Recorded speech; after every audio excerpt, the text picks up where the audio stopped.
This is exactly right. The Hulu original series Furious is now streaming on Hulu and Hulu on Disney+. Starring Emmy Rossum as Alice Black, Furious follows a rookie FBI agent on the hunt for Catherine, played by Lola Pettigrew, a mysterious and calculating female serial killer. While Alice upholds justice, Catherine kills for it, terrorizing the rich and powerful men of New York in her pursuit of vengeance. With secrets that change everything, Alice discovers there's a thin line between hunter and prey. Watch the Hulu original series Furious. Now streaming on Hulu and Hulu on Disney Plus for bundle subscribers. Terms apply. Goodbye. The best time to think about home security is before you need it. That's exactly why there's Simply Safe. Traditional home security only alerts you after a break-in has already happened, and that's too late. Simply Safe is changing that. Simply Safe's US-based live agents identify threats on your property and help deter them so intruders never get to your house. The system is customizable so you can build one that fits your home and your specific needs. The 24/7 professional monitoring is effective and affordable and won't lock you into a long-term contract. I think that's what's so scary for so many people is that long-term contract. And like, what if it turns out you don't like it or need it, but they don't have that because they know you'll like it and you'll know that you need it and feel so much safer when you have it. Like at this point in my life, I would never go without a security system on my house. I just feel safer with actually having Simply Safe around. There's a whole staff at Simply Safe that's waiting to talk to you and help you out. Right now, you can get 50% off your new system by visiting simplysafe.com/MFM. That's half off at simplysafe.com/MFM. There's no safe like Simply Safe. Goodbye. Get into the Hyundai Getaway Sales Event and get away with a deal so right, it almost feels wrong. Right now, you can get great deals on Hyundai's most popular models, including the adventure-ready SUVs like the Hyundai Santa Fe or Santa Fe Hybrid and the Tucson or Tucson Hybrid. Plus, there's the bold and stylish Elantra loaded with the latest tech. Or go all-electric with the Ioniq 5 or the Ioniq 9. So get down to your local Hyundai dealer and get away with a deal you'll love during the Hyundai Getaway Sales Event. Visit HyundaiUSA.com for details. Goodbye.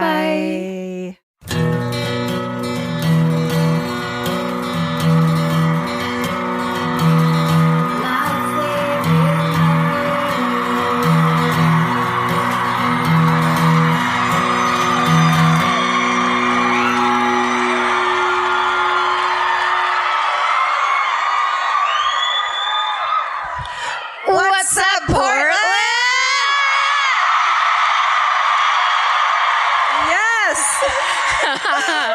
Holy shit, the Schnitz is rocking tonight. We were having so much fun just now with our pre-show prayer that we do that I forgot we were about to walk on stage with a fucking shitload of people. And I walked up, I was like, oh yeah, this is insane. Oh, we have such a good time, guys. We really do backstage. True friends. So amazing. Our pre-show prayer this time, lately it's been lotion that we share. Yeah. This time... That got weird. That got very couples massage where we were like, what are we doing before the show? Yeah, but our hands looked great. Yeah. Very moist. This time I was like, let's do the hand slap game. But she said it and I immediately went like this. Okay. And got her backwards. Immediately cheated. The tricky asshole that I am. With the best fucking shoes on I've ever seen. Hey. What? Tell the story. Are you guys ready for this fucking, like, true Hollywood story? This is bananas, next level. And This is what happens. I was born on a farm. And I had this dream to show off professionally. So I was on a television show on True TV called Talk Show The Game Show, hosted by America's favorite lawyer, Guy Branum. Thank you. That's right. Favorite lawyer. And America's sweetheart lawyer. And of course, as you all know, when you're on a television show, they buy you a bunch of wardrobe just for you and you alone. And so we did 2 seasons of it, and then I just got an email the other day, and they were like, hey, do you want all your wardrobe from that show? Now, I played a judge on that show, where I was kind of like a fancy lady who was very mean and judgmental, very different from myself. And it was a stretch. Was it a stretch? I did a lot of workshopping of that character. The funniest thing to me is they were buying me shoes like this, and in the entire time you can only see like from here up. dressed just truly head to toe for you just the feel it, you know? It's true. These are the judgiest fucking boots that you could have. So anyway, they said, do you want your wardrobe? And I was like, okay, thinking they were going to send over like the 3 Vince shirts that I wore 15 times. And instead, they sent me every single thing they'd ever bought me for 2 seasons of a TV show. So I now have literally 25 pairs of shoes like this that I will never wear. Never. Can you fucking believe that? I'm just like, I'm so happy for you. Just like silky blouses that women, who are they? Heads of banks or telecom companies? I could wear a magenta silk blouse in the morning and switch over to a teal in the afternoon. It's crazy. So then I knew when I got my good old sturdy Land's End dress, I was like, why don't we create a fascination piece down at your feet? Is that what it's called? No, I don't know. Oh, I love it. I don't know. A fascination. It's a fascination. I was kind of stealing that from those royal cousins that wear those hats called fascinators. No, really? Yeah, you know, like royal weddings when they have a hat that looks like something straight fucking out of Dr. Seuss. And you're like, why are you so rich that you lost all your taste? What's happening? Fascinators. Love it. Come on. Do it. But on top of everything else, pockets. Right? Who gives a shit? Who gives a shit about those when you got a bunch of these up here? Yeah. Nice deep ones. Good ones. Ooh. No cough drops this time around. No. Karen is on fire. I've healed. How about your dress, Georgia? It's a dress. It really is gorgeous. Thank you. And let me point out my bandaged toe and my zit. There's no chin hair because I got one of those mirrors in the hotel room that it's just like, guess what you've been walking around with without anyone fucking telling you. A full beard. Yeah. What? Oh. When? But I'm really excited because we decide, I think last night I was like, can I not wear black anymore to the live shows? Because I thought it was like a rule that we would wear black so we could always like match. But I'm like the vintage, I like an ugly grandma couch that's been made into a dress. Yeah. That's my fucking thing. And I have a closet full of them. So when we started touring, I had to just go buy black dresses. And I have this like sad section in my closet that's just like, here's the color you don't wear because it's got no personality and you need to show everyone how fun you are based on your clothes. Because you only had hand-me-downs as a child because you were the youngest. You know. Issues. I can pick them out and I can put them anywhere. So next tour, I'm going to start wearing fucking now that you've asked me permission. This was the best part. She turns to me after we record the other night. She's like, if it's okay with you, I'm going to start wearing printed dresses and patterned dresses. I think I'm going to. And I was like, in my mind, I'm like, say no. Create a humongous problem. Say no and start a fight that you don't care about just to pass the time. Well, the only reason I even asked you is because the last weekend we were in, where were we? New York and Brooklyn and Boston. Awesome shows. You wore a patterned dress. I wore one, but without asking. But the answer to her is no. It's just how it is with me. You can't really tell if you're coming or going. That's why I thought it was so funny that you asked permission. I'm just like, so I get to do it, but then you have to ask permission.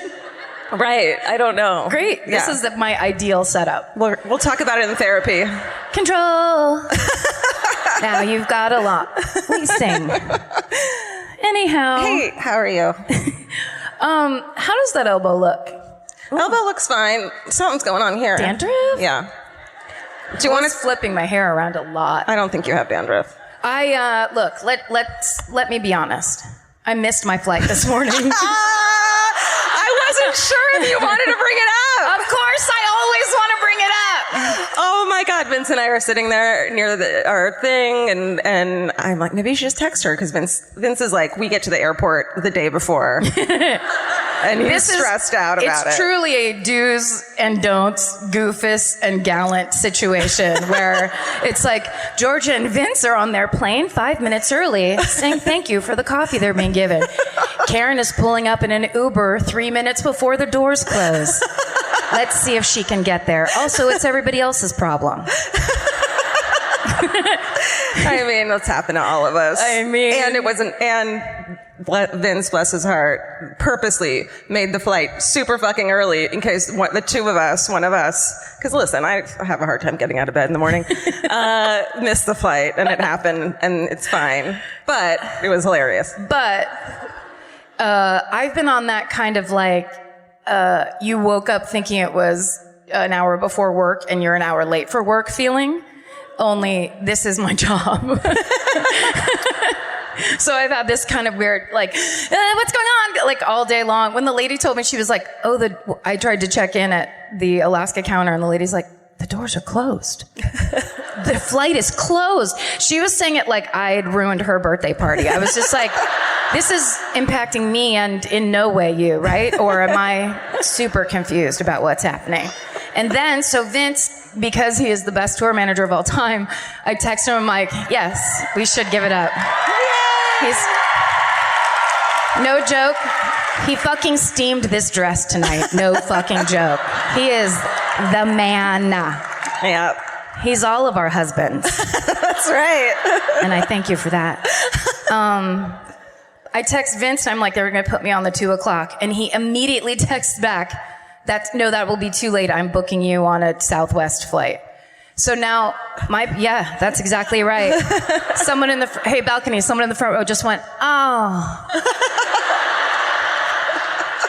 I go from my friends, cushy seats on Alaska, Christianity, drinks, to fucking Southwest, where it's like, fucking elbow your way to a middle seat and hold on. Yeah. Fuck.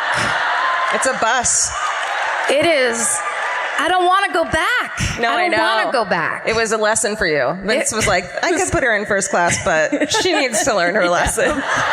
No, he didn't. I don't think they have first class. No, that's the only way I can learn. It's the only way I can learn. It's true. Take something away that she loves, and it's the only way she knows. And as I'm sitting in my fucking Southwest seat going like, you just won't get up. It's only a 2-hour flight. Just dig in. You can do this. I look down and there's just a series of moth holes in my cashmere sweater that was going to be my key piece for the weekend. It was just going to be the thing I threw on at night, during the day. Who knows what fucking temperature it is up here. Didn't bring a coat. And then I'm just like, I look like fucking Oliver Twist on Southwest Air. I'm still mad about it. So... But you made it. We're here to complain. Yeah, we made it. That's what matters most. This is my favorite murder, the podcast. Hi. Thanks. This is Karen Kilgariff. And this is Georgia Hardstark. Thank you. Yes. Steven is at my home right now. He's not here. Steven. David. Will you guys ever get used to the fact that we don't bring him on tour? Don't fucking bring that guy. He's not. One day, he'll be under here. So one day we'll do it. He's under there with his little mustache. Elvis is holding Elvis. Vince let us know that he just posts so many stories on Instagram of my cats, which is great. I love it. But apparently he found a Steven doll that someone made a while back that I swear to God I put it was at the bottom of a bag somewhere in the pod loft. It was not out. And he found it. He must have smelled the mustache on the doll. That's right. He's like a drug dog, but for his own mustache. He's shaking it at Elvis in videos now. I'm sure Elvis is like, fuck you. Fuck you, buddy. Yeah, and then Elvis is like, look at all those fucking paintings of me, fucker. Your fucking doll. That's one pillow. Yeah. One. Yeah, that's it. Poor Steven. Angel baby. So thoroughly, thoroughly abused and never taken on tour. Or paid. No, we pay him. That'd be amazing if Steven was an intern this whole time. Oh my God. That poor guy. We are the man. Should we sit down? Yeah, you want to? Sure. Oh. But before we do... Big news about these seats. Guys. Seriously. Look how nice and plush and level. Sometimes we'll go to a place and the seats are just they're begging for us to be uncomfortable all the way around. I mean, first of all, look at the action on these, but then secondly, look at the intensely precise placement that the stage crew, so that it is close to the table, does not touch the table. Mine is. It's called being a fucking Karen. professional. Oh. I'm out of here. Fuck this shit. Thanks, boys. Thanks, boys. Okay. See how it's like Stage nice. right clears. Stage right clears it. These are. We know the history of these chairs. They're high-end chairs. I don't know if they're bespoke. They might be. They're handmade by an old man in Italy. That's right. Someday, Karen and I are going to get to this level of having such specific chairs as Anderson Cooper and what's his name? Andy Cohen. Fuck it. They send these to are their every chairs. show that they do and then leave them behind, and we get to use them. It's happened now at like 4 different live shows where they're like, oh, we have the chairs you like. They're left over, and we're like, from Andy Cohen and Anderson Cooper? Yeah. How insane is that? Fucking high class bitches. Yeah. I guess if you're going to talk shit, you got to have a nice comfy chair to You have talk to have a solid shit on. base. You have to have movement. Yeah. We're not right. going anywhere. No. Not in these chairs. Except for around. Almost there. Yes. There you go. So close. You did it. We did it. You did it. Oh, guys, this is a true crime comedy podcast. It's an important clarification. I feel like most of you know exactly what's going to happen right now, but there are also often people, we like to call them drag-alongs. And they're people who are maybe dates or spouses or people who don't understand you. Yeah. And yet you brought them anyway. They were promised dinner. They had a nice dinner. And they were like, then there'll be like 2 solid hours of talking. Don't worry about that part. And then right back home. Yeah. So for those people who might not know, we talk about terrible, terrible true crime cases, but we also simultaneously and parallel to that, we make jokes to each other. It's parallel, though. It's not there's no intersection. We try not to. We get a little carried away sometimes, Yeah. but we would want you to trust us that we're good people and that we understand murder is bad. Yeah. For sure. I mean, you don't know. You don't know us from Bob. People say that. I don't think so. But anyway, if you find that you don't like it, just get the fuck out. That's the point of that's the build up. That's what we're saying. You're going to be Like this. Unless you have boots like mine, then stay. This podcast is brought to you by Squarespace. Every successful small business starts with someone saying, I wonder if people would actually buy this. Squarespace gives you everything you need to find out. From consultations to events and experiences, you can showcase your skills with a customizable website designed to attract clients and grow your business. With Squarespace's collection of cutting-edge design tools, anyone can build a beautiful, professional online presence that perfectly fits their brand or business. Get paid on time with professional invoices and online payments. Plus, streamline your workflow with built-in appointment scheduling and email marketing tools. Head to squarespace.com/murder for a free trial. And when you're ready to launch, use offer code MURDER to save 10% off your first purchase of a website or domain. Goodbye. You know your favorite summer clothes by what actually makes it into your suitcase. Find the outfits you'll wear all season long at Quince. Quince's 100% European linen pants, dresses, and tops are the pieces you'll reach for all summer long. They're lightweight, effortless to style, and they start at just $32. Their denim is soft and comfortable, and their organic cotton sweaters are perfect for layering when evenings get cold. Quince's beautiful 14-karat gold jewelry adds a subtle finishing touch. So I just went to Italy, and you bet I brought my 100% European linen scoop neck midi dress along with me in the color of floral waterfall, and I wore that thing all over Italy, It was like the perfect day to night. It just looked so pretty. And I felt like I looked sophisticated while still being comfortable. Make your summer wardrobe feel easier. Head to quince.com/MFM for free shipping and 365-day returns. Go to QUINCE.com/MFM for free shipping and 365-day returns. Quince.com/MFM. Goodbye. Every piece of furniture you own has a story. Sometimes it's an heirloom, and sometimes it came with the house because it was too heavy to move. If you're ready to start a new chapter with your home decor, there's Article. Article makes it effortless to create a stylish, long-lasting home at an unbeatable price. They take great care in curating their collection, focusing on pieces that stand the test of time. We've talked about Article for a long time. There are pieces in that catalog that are so affordable that are room changers. And if you go through there and there's like a little something you don't even realize you need it until you see how they have stuff set up or what style combinations that they're doing with. They do the boho chic. There's mid-century. It's a little bit modern. It's something new. Like there's so many choices in there and it's not going to break the bank. As someone who's interested in tons of different styles and time periods, Article covers them all in one place. I love that. I know I've mentioned already how much I love my entryway table, but I swear to God, because the path that it's on, I pass it 4 times a day, and I love it more every time. Article is offering our listeners $50 off your first purchase of $100 or more. To claim, visit article.com/murder, and the discount will be automatically applied at checkout. That's article.com/murder for $50 off your first purchase of $100 or more. Goodbye.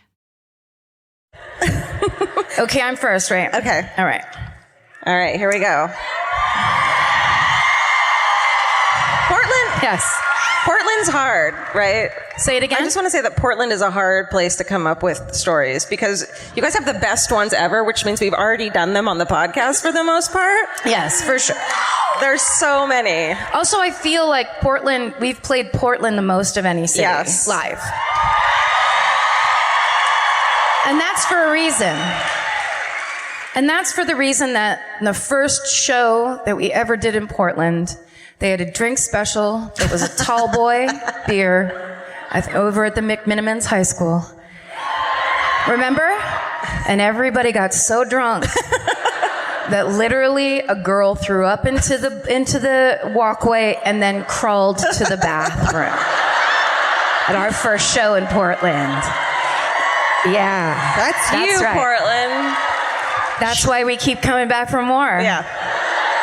You're fucking our kind of people, 100%. Okay. I'm about to tell you the terrible fucking story of family murderer Christian Longo. Oh, shit.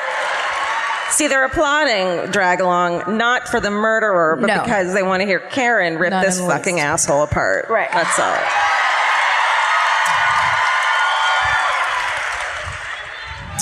It's not really a choice. It's not like, asshole makes you think of like the guy that like cuts in front of you on the freeway. Sure. This man is from the devil's loins. It's awful and crazy. Ready? Begin. Christian Longo was born in Michigan on January 23rd, 1974. He claims he was abused as a small child. 3 years later, in 1977, his mother divorces his father, and she gets remarried to a man named Joseph Longo, who is very active in the Jehovah's Witness faith. Right? Are you allowed to be here? I don't think you're allowed to be here. On a Thursday? You're literally the only one here. Someone's going to come drag you out. Someone's going to pull you into our cult.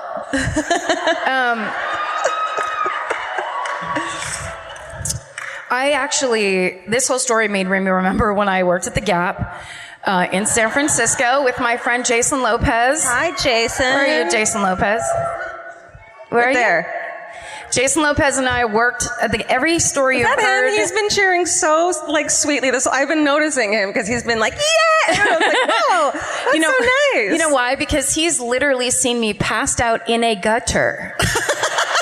So if anybody is excited about tonight, it's going to be Jason Lopez. She made it out of the gutter. I made it. Jason, I made it off of the fucking Gap floor when I did the sweater fold down and passed out the day after Halloween because I was still drunk.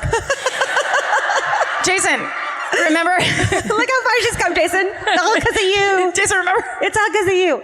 Jason was the one, and I told this story on the podcast because I have 1,000 Gap stories, but one day at the Gap, and we worked at the Gap on Upper Market before the Castro, after that weird area in between, by the Mint, where nothing happened and no one was around. Yeah. So we would just stand around in this huge empty Gap most of the day. And sometimes people would come in and very rudely make us get them pants, or at least that's how it felt to me. No, I think you liked it. I didn't like it.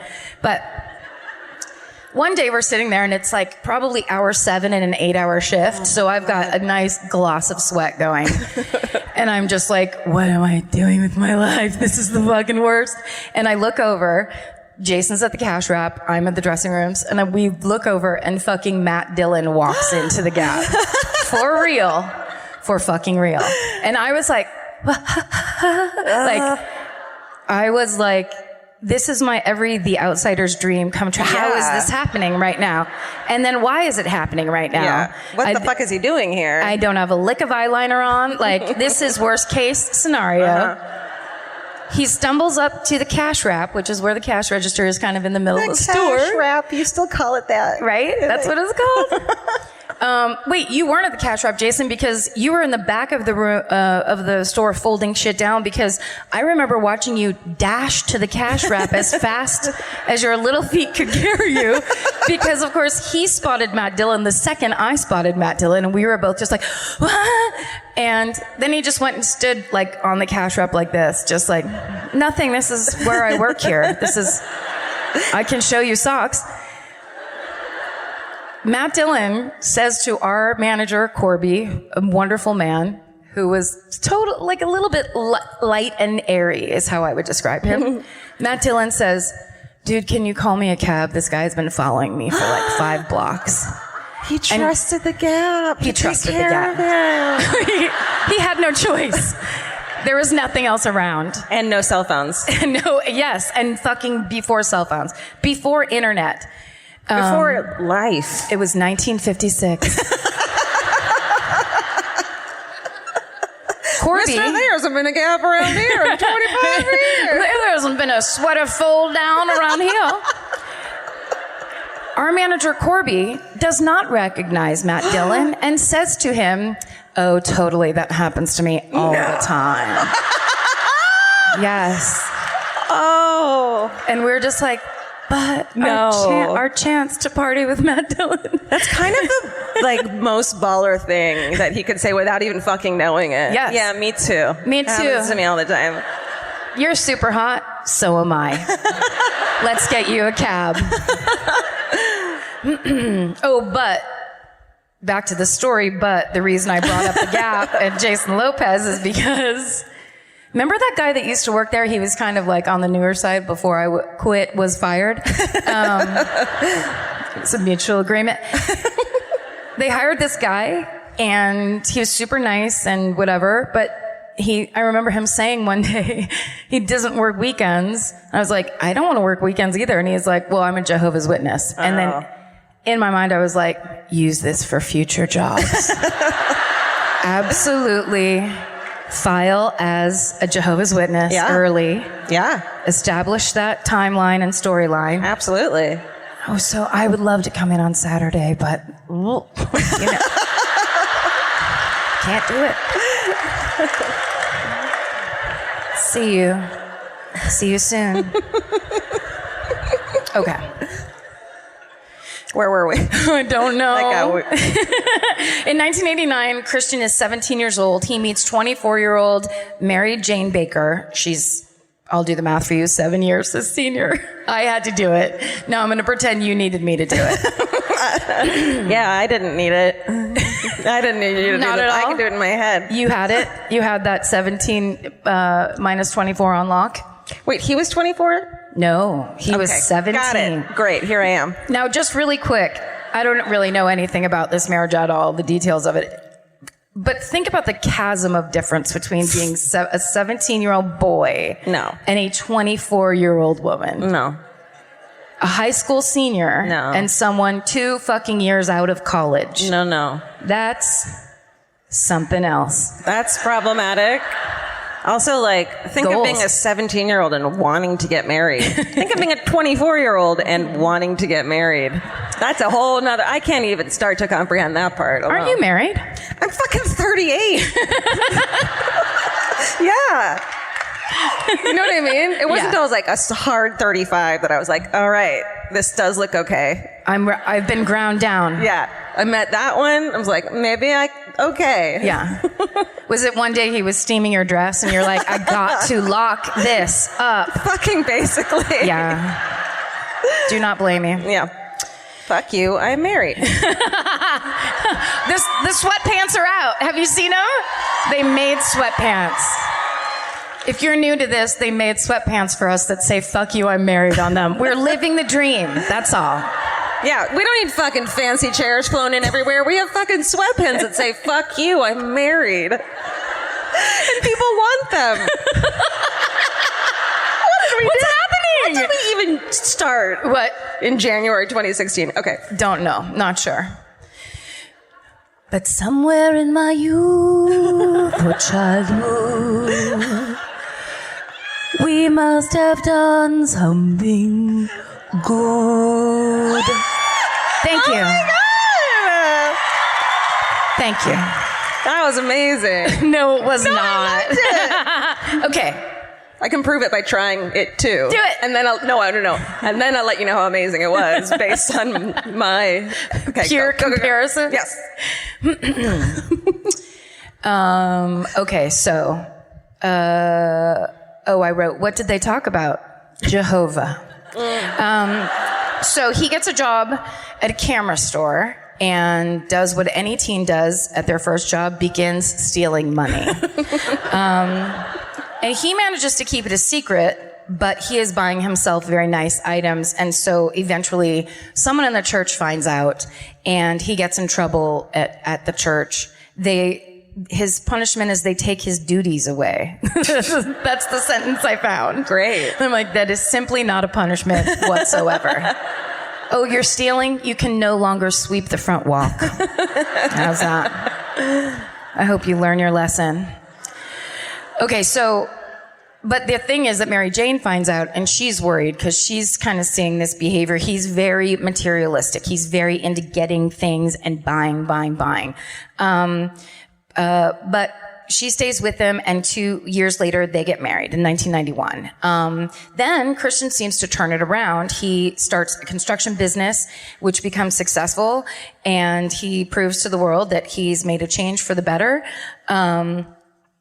But of course he did not, because we wouldn't be talking about him if he did. That's a fucking boring story. Who gives a shit about people that turn it around?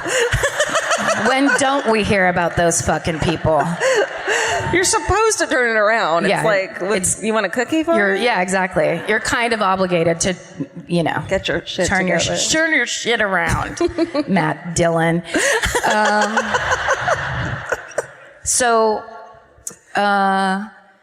As a successful contractor, he starts just spending the fuck out of every dime that he makes. Sounds great. So yeah, exactly. Which is great for the family that they're starting up. Okay. So Mary Jane has their first son, Zachary, in 1997, and then she stops working. So then they have one less income in the house. Mm-hmm. A year later, she gives birth to their daughter, Sadie, and a year after that, Jesus. they have, yes. So it's 3 babies right in a row. Oh, fuck. Yes. A year apart. No. So expensive, so fucking loud. Oh, so loud. Just, the house is filled with joy. Fluids. So many fluids. You have to deal with. Spit up the smell. Yeah. Babies, they're precious. I love them. Babies. Not Am 3 I right? at once, is all I'm saying. You do it. That's all I'm saying. Do it. Let me know how it goes. Do it. Report back on Instagram. I'll be the aunt. It'll be great. So while probably the most expensive thing that could exist is starting up in triplicate, he is just fucking like throwing money away as quickly as he can. He's buying cars. He takes his family on expensive holiday trips. He's buying everybody really nice clothes. But of course, again, the secret becomes he is spending money he doesn't have. He's not paying any of these credit card bills. He's charging, he's amassing massive credit card debt, can't make the car payments. He actually ends up getting these cars repossessed. But he's still able to hide it from his wife.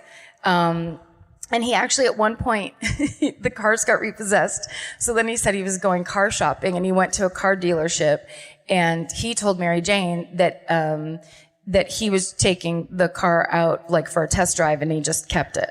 I don't think you can do that. That's how he got his next car. That's how you avoid repossession, is you never truly possess it in the first place.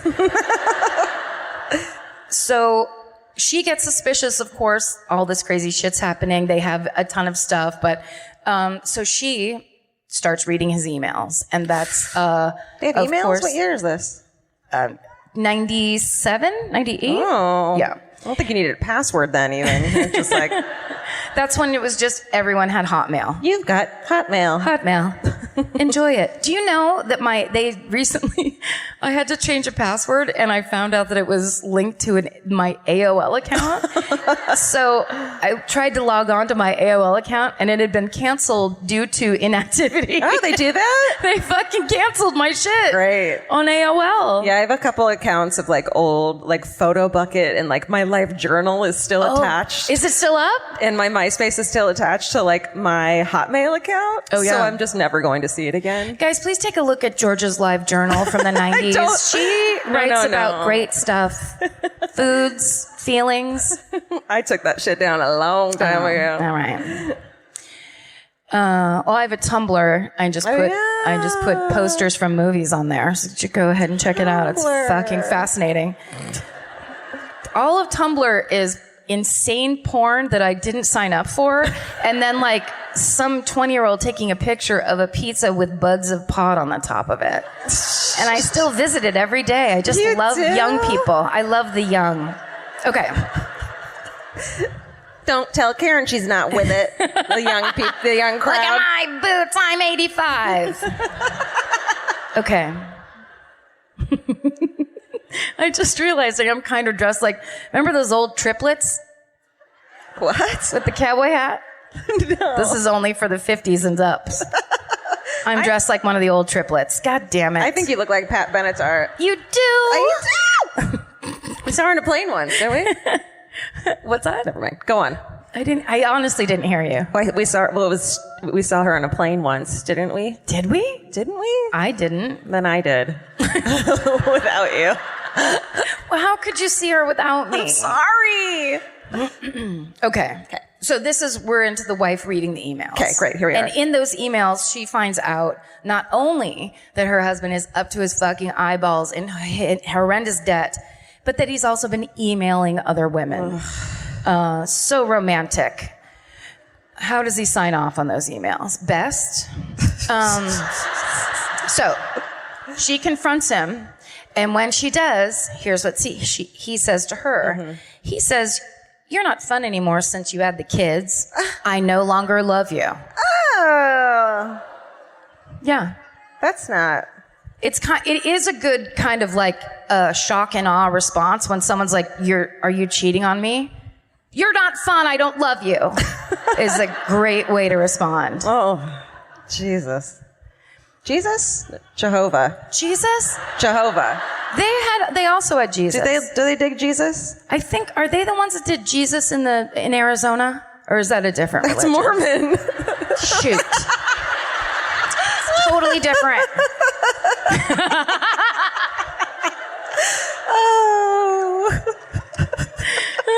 I open my eyes. I'm still on that Southwest flight. What? Oh, it was such a fun show, too. Okay, let's move this fucking poor show along, please. I'll tell you one thing I just remembered from our flight, the flight that we made good it. Flight. The good flight that we were on. Vince, I was sleeping, and I sleep real ugly. A full head tilt back, mouth agape. I also had my sunglasses on because listen, look around you on a flight. If you're the only person with your fucking window open, you're an asshole. Shut it. Like, everyone hates you. Guess what's out there? Something green and something blue. Yeah. You've seen it already. Truly, I hate it. So I'm sleeping with my sunglasses on, and I have my hood on because I'm freezing. I'm just like out cold. And I wake up and Vince had taken a photo of me, which is cute. And then he had his earbuds in when he showed it to me, and he was listening to something, so he just yells, "You look like the Unabomber." He might have just yelled Unabomber. He yelled it. He yelled Unabomber on a plane. Were you immediately escorted off that plane? No, we were in first, so they're like, they can do whatever they want. Yeah. They let you do whatever you want. You can shooting guns in the air yell and shit. Unabomber. Heroin. Also, I just love that because Vince is so rules. Oh, yeah. He is like by the book. Yeah. And then he goes and breaks the number one. You could have actually met the hidden, what do they call that? The air Traffic sheriff. The air sheriff. The air sheriff. Marshal. Air marshal. travel marshal. Marshal. The air trap. The Alaskan marshal. The air Mormon. The air. We flew him in from Arizona to keep you all safe tonight. It's the Air Mormon, everybody. Salamanders for everyone. Okay. Are you guys ready to get back into the worst fucking story of all time? I feel like we're all just stalling. I know. It's just gonna get... Everyone knows Okay, what's sorry. about to happen. It's not good. I'll stop Okay. interrupting. Me too. Okay. No, you don't have to shush anybody. It's okay. It's our fault entirely. Okay. Where did I go? He doesn't love her. She's not fun.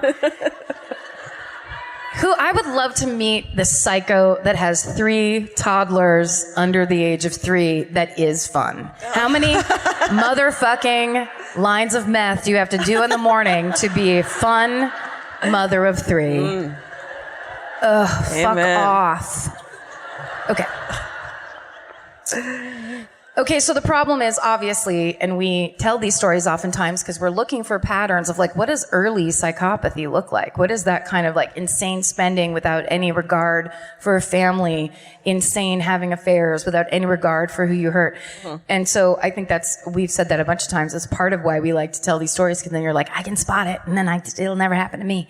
The problem here is that Mary Jane was raised as a Jehovah's Witness herself. And so in her belief system, the wife is completely in the power of the husband until death do they part, as Jehovah commands. So even though he's cheating on her and is a dick, she stays. She also has, but she has 3 kids. She doesn't have a job. She had to do what she had to do. I mean, that was the situation she was in. And at this point, guys, become Jews. It's the best. I'm telling you. You do whatever the fuck you want. yeah, seriously, do you guys have any fucking restrictions whatsoever No. except for like no milk near the bacon? What? Other than that, it's just like summer camp and fucking blow jobs. Yeah. Am I right? You're right. Am I right? Like, that's really all there is to it. To life. It's pretty fucking sweet. Did we just change the podcast? No, the podcast changed us. So beautiful. Okay. So at this point, instead of being sad about any of his behavior, Christian is now on an all-out crime bender. He is writing bad checks. He gets caught and put on probation for that. Then he takes a credit card out in his father's name and charges over $100,000 on it. Shit. Yeah. Daddy. That's too much money. Sorry, Daddy. That harkens me back to the time also in San Francisco when I worked with Jason Lopez at the Gap. But I lived in the Upper Haight where you cannot find a parking spot ever. So I would just park my Volkswagen Bug in the crosswalk. And then, did you ever do it? I used to park like this too, when I'd park like an asshole when I couldn't find parking. Well, fuck you! I'd like get angry at everyone around me and be like, I'm doing this. Fuck you. It's your fault. It's your fault. Now I have to park in the crosswalk. Look what you've done to me. And then when you get a ticket, what I would do is just take it and throw it over my shoulder. No. Like I was a star of my own movie. And then... That's littering. It's not a good idea, though, because, of course, then those tickets add up. And then my father, 6 months later, called me. It's the loudest phone call anyone has ever had in the history of phones, screaming that he just got a bill for $800 from the San Francisco city parking fines. And then I was just like, yeah, I don't have it. So Of course you don't. You work at the Gap. I worked at the fucking Gap for $6.25 an hour. $6.25, Jason. Ugh. How did we do? I think you made more than me because you were good at your job. He was a pace setter. Okay. You can't ask for a raise when you're sleeping on the floor in the middle of your shit. Be like, I don't know if anybody noticed how I really I folded the top sweaters really good. Mm-hmm. And then as I started to fall asleep, pulled them down with me and used them as a blanket. There's a charm to early alcoholism, but later it's not cute. Later it's not cute. The stories get worse as the years go by. Why can't I read anymore? Okay, then he suddenly ups and moves the family to Ohio. Mm-hmm. Then he starts forging checks there. You can go into this, obviously, and I highly recommend you do, and read it for yourself. But the crime he was doing, and the cops were just like, sorry, he comes here as a contractor, and then he starts stealing construction equipment and selling it in the town he's in. He's like, you're the new guy. Mm-hmm. You're the one we don't know. Mm-hmm. The stuff goes missing, and now you're selling it somewhere and making money off of it. We're on to you. Yeah. What he was doing was collecting the money so he could save up and then buy a condo in the town of Newport, Oregon. Mm-hmm. Yes. So he had this plan, right? He has this plan. He's going to rip everybody off, make money in the Midwest, and then take it to the Oregon coast. And I'm not sure. And then profit. Right. Profit. And just profits. Okay. So in the summer of 2001, he then up and moves his family back to Oregon in a stolen minivan. And I think, I'm not kidding, it had a personalized license plate, and I think it was Van Mom. Wow. Look it up. Van Mom or Mini Mom or some shit like that, where it's like you could spot it immediately if you knew it was stolen. And they leave so quickly that Mary Jane's family, who was also in the Midwest, they were in Michigan, they didn't even know that she had left Ohio until 3 weeks later. Wow. So they were kind of living, in hiding a little bit. So then sometime that October, Christian Longo uses the last of his frequent flyer miles to fly from Portland to South Dakota. And then he sends postcards that are supposedly written by his wife to her family, and making sure they have the Sioux Fall postmark and making it look like she's on a fun vacation. Yeah. Not a good sign. No. By mid-December, Longo began to confide in people back in Newport that he and Mary Jane were getting a divorce and that she and the kids had gone back to Michigan. Uh-oh. And then 1 week later, after that started, on December 19th, 2001, a man who was walking in Newport calls the police to report a disturbing sight. He sees the body of a small boy floating in lint slaw. The police arrive on the scene and they retrieve the body of 4-year-old Zachary Longo out of the water. And then the police divers go under to search for more clues, and that's where they find the remains of 3-year-old Sadie Longo. And this is the worst detail, probably of any true crime story I've read. She had a pillowcase tied to her leg with a big rock in it. And then when they were searching for more clues, they found a second one. So they assumed that the pillowcase slipped off of Zachary's leg. Oh, really? Yeah. When police divers, a week later on December 26th, divers spot a pair of suitcases in one of the shallow inlets nearby, and inside those 2 suitcases are the bodies of Mary Jane Longo and their youngest child, 2-year-old Madison. And those suitcases were also weighted down so that they wouldn't be found. And the autopsy will show that they've both been strangled. So the entire Longo family is found dead, and no one knows where Christian Longo is. So what he did was, using, of course, a stolen credit card, he took a one-way flight to Cancun. Why does that piss me off even more? It's the ultimate douchebag move. Yeah. In any scenario. Sure.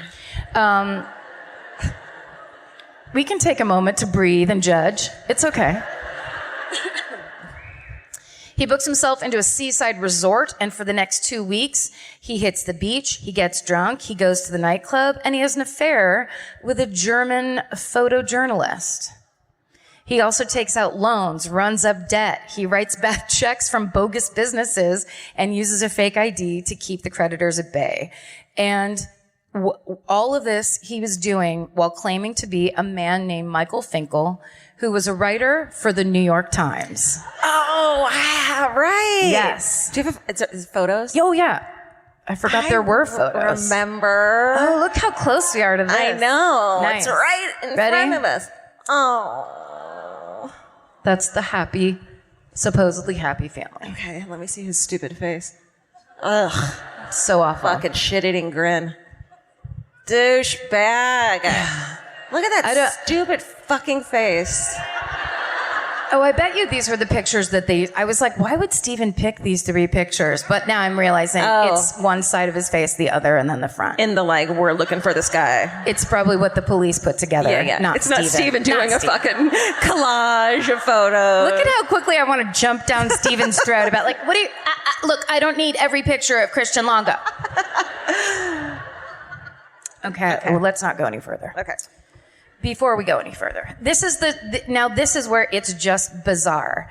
While Christian Longo is on the run and impersonating Michael Finkel of the New York Times, the New York Times finds out that Michael Finkel, the real Michael Finkel, who works for them, who has they've just published a major expose on modern slave trading that Michael Finkel wrote. And they find out that he has fabricated facts in that article. So, guys, you can't do that when you're a journalist. Yeah, just it FYI. turns out. Please. I know you're all like, so fucking what? But you can't do that. No. And actually, when I watched the movie True Story, which is the Jonah Hill, James Franco movie about this insanely bizarre combination of people.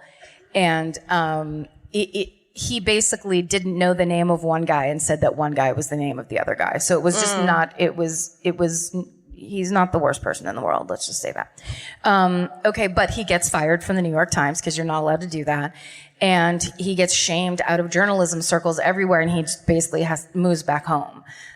So then, we go back to Cancun. On December 27th, a female tourist from Montreal, that's Montreal, thank you, she spots Christian Longo in a hotel, the hotel in Cancun where he's staying, and she'd seen his picture on TV. Those ones? That's Steven's collage. Mm-hmm. She saw that on TV. She calls the FBI. So the next day, a federal arrest warrant is issued for Christian Longo. And a week later, in January of 2002, the FBI places Christian Longo on its 10 most wanted list. And then on January 7th, he leaves that hotel in Cancun. He travels 80 miles south to the city of Tulum. And 6 days later, he's captured there and extradited back to Oregon and held at the Lincoln County Jail. Good job, you guys. Good job. Good job, Oregon FBI and all your suits. Once he's in custody, though, he tells authorities that, in fact, it was his wife, Mary Jane, who killed their 2 oldest children. I hate when they fucking do this. Yes. So much. It's like once you're caught, once you've got the cuffs on, just fucking man up. Like, it's just such a fucking insult to her family, you know, who are already fucking going insane. but this is the kind of person that like is charging up hundreds of thousands of dollars in debt and being like, I don't care, I'm going to buy a sweater. It's just like the ultimate in psychotic denial. Okay. So he then says, because she did that, in his shock and grief, he strangled her.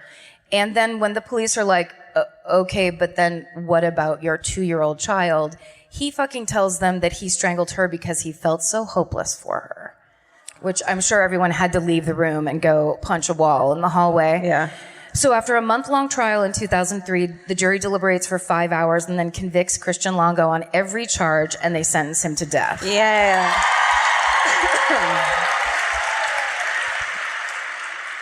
So, because Christian Longo is convicted and the story comes out in the press, Mike Finkel starts to hear that he's associated with this family killer. Somebody calls him and goes, you need to look your name up right now. On the internet. Google yourself on the fresh new internet. Yeah.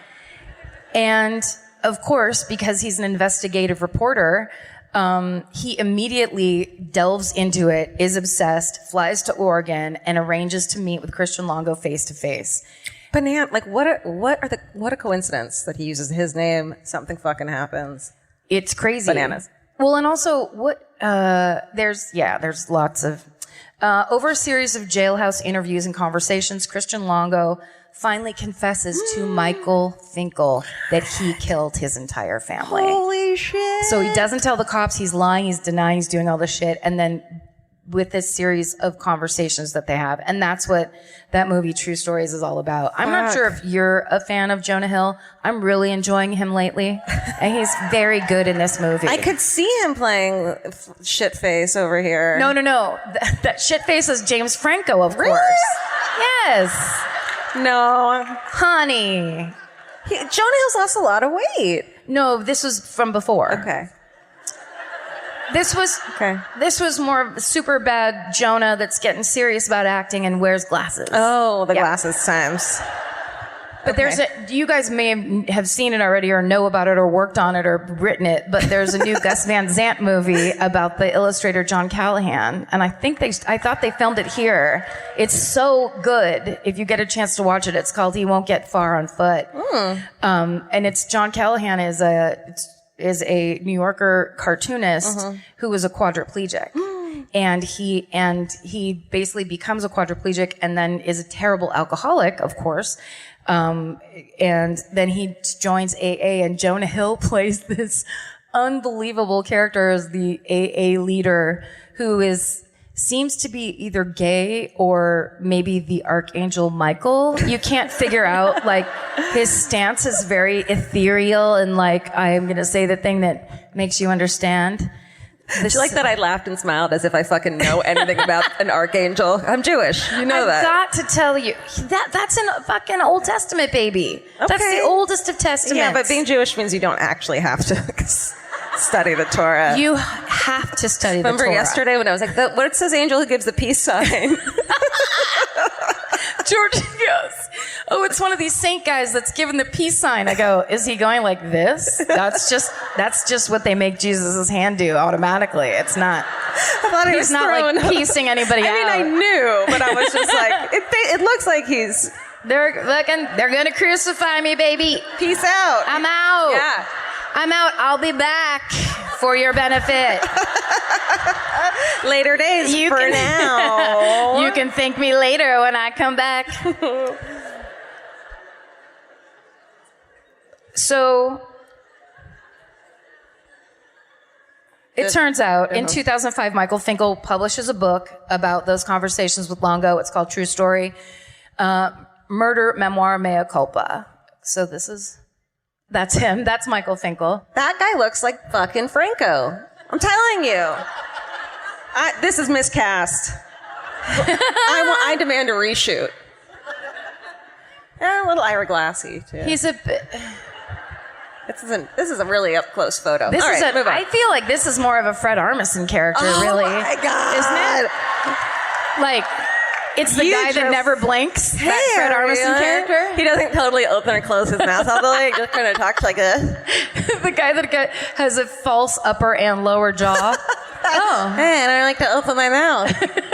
Sir, are you all right? I'm conserving energy. I don't know. This guy's telling me the worst things I've ever heard. I have to write them down. This is awful. Why did I sign up for this? Being a journalist sucks.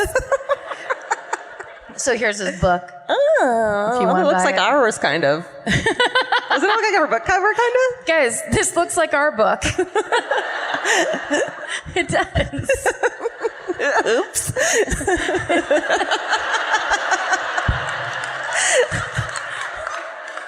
Oh, shit. All right. Okay. Stop it. Stop wait, hold on. I made him pull that one too, Okay. just in case. Switch them. That's the. No, you're what? trying to tell me. Switcheroo. No. Yes, switch. Promise. No. You can tell they're official because they have legal paperwork in front That's of them. right. Great. Okay. Switch them. And Jonah Hill's gesturing. Yes. Here's my thought about this. I'm asking you a question. This is how you know. What is this? I don't even know what I'm doing anymore. All right. It turns into a grocery list. Butter, eggs, milk. What? What did I do on here? This is the longest one we've ever done. I'm done right now. Okay. No, I'm fine with it. It's been a blast. Look, it's been a blast. Fucking have a great summer. The worst story I've ever had. Send your buns. Do not change this summer. Okay, so when he's in prison, Christian Longo starts a campaign to allow death row prisoners to donate their organs after being executed. Sounds nice. But A little late, bud. Mary Jane's family, of course, is disgusted by all of this attention that he's getting through this, which is, even though this is kind of, Michael Finkel's book really was this way to tell the story of because this crime left everybody going, what the fuck happened? And how could this guy who on the very, very outside, they were a religious family, they were, the all-American nuclear family, and then how does it go from I owe money to I murder my whole family? It's insane.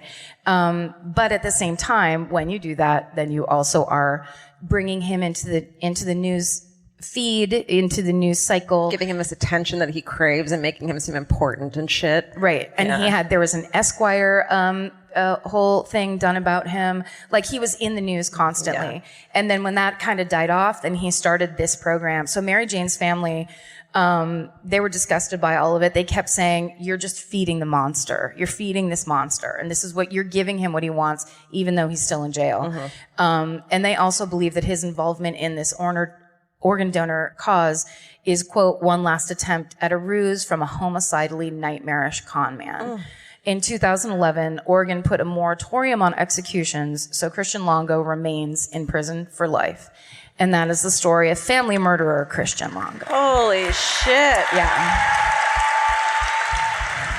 Not nice.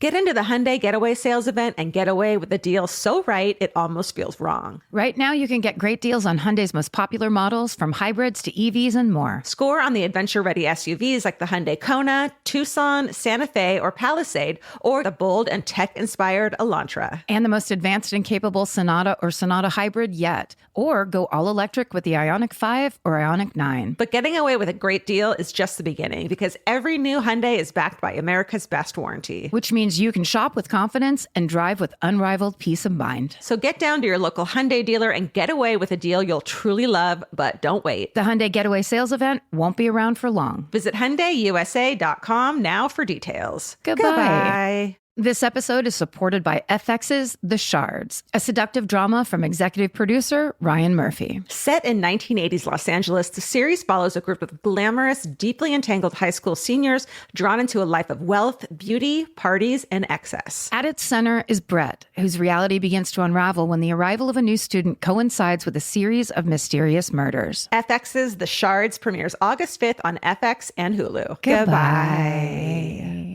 Support for today's episode comes from Square. Nobody starts a business because they love payroll. payroll or invoices or business. And that's why there's Square. Square brings your payments, inventory, scheduling, staff, online orders, and reporting together in one connected system. You can take payments in person, online, or on the go and track sales and inventory in real time. Instead of juggling a bunch of different apps, Square keeps everything connected behind the scenes, so you're spending less time fixing problems. Whether you're just getting started or growing your business, Square is designed to grow with you without complicated setup, contracts, or hidden fees. If you're starting a business or running one that deserves better tools, Square helps you sell, manage, and grow without slowing down. Right now, you can get up to $200 off Square hardware at square.com/go/MFM. That's SQUARE.com/GO/MFM. Run your business smarter with Square. Get started today. Goodbye. Well, this isn't as horrible. I mean, it sucks, but it's not as horrible. It's Okay, horrible. good. Great. Listen, they're all horrible. Look Look and listen to horribleness. to horrible things. Slogans. Fuck you, I'm married. Okay, I'm going to tell all y'all about the KOIN Tower siege of 1996, the hostage situation. Whoa. Okay. So, on the afternoon of January 4th, 1996, here you are. Boom. You know. A man dressed in military camouflage, and, well, I guess it's... So not pink and gray and the military grade? Yeah. Camouflage and a black beret walks into Portland's third tallest skyscraper, the 30-story KOIN, it's KOIN, tower in downtown Portland. Soon after he walks in there, shots ring out, and the man, 24-year-old James Rinker, starts taking hostages, forcing employees and hundreds of people to evacuate Portland's, like I said, third tallest skyscraper. Third tallest. Number 3, baby. Turns out I was like, this is important. I should put it in here twice. And let me tell you about this tower that you guys know so well that I've never heard of. I'd like to also hear about the 2 other taller towers if you have the time. We could do that. I mean, why not? right? We have it for the night. We Let's have the invite theater. those towers on stage and they can describe themselves. Special guest, the KOIN Tower is here, ladies and gentlemen. Get out here, you old son of a bitch. Okay. The building was originally named Fountain Plaza, but it quickly became known as the KOIN Center or the KOIN Towers because of the building's highest profile occupant, KOIN Television, a CBS affiliate in Portland. KOIN. IN. KOI. That's what I said. Great. Good. It opened in 1984. It cost $48 million to build. It was a controversial, probably y'all still hate it, I'm guessing, because I don't think Portland likes fucking skyscrapers. Because it was built, its location blocked the view of Mount Hood that had been seen by drivers. They're like, I'm on Vista Ridge Tunnel and I'm coming up Portland's West Hills and there's Mount Hood. And then it's like, KOIN Tower, fuck you. Yeah. That's not cool. Portland doesn't like that. Because I have friends that live up here, and one of the things they say is whether, based on the way the weather is, they'll talk about whether or not the mountain is out that day. Oh. Yeah. I'm almost a local. I swear to fucking God, I know all about you. Want to see the tower? I'd love to. Great. I had Steven make up a montage. No. Is it yellow?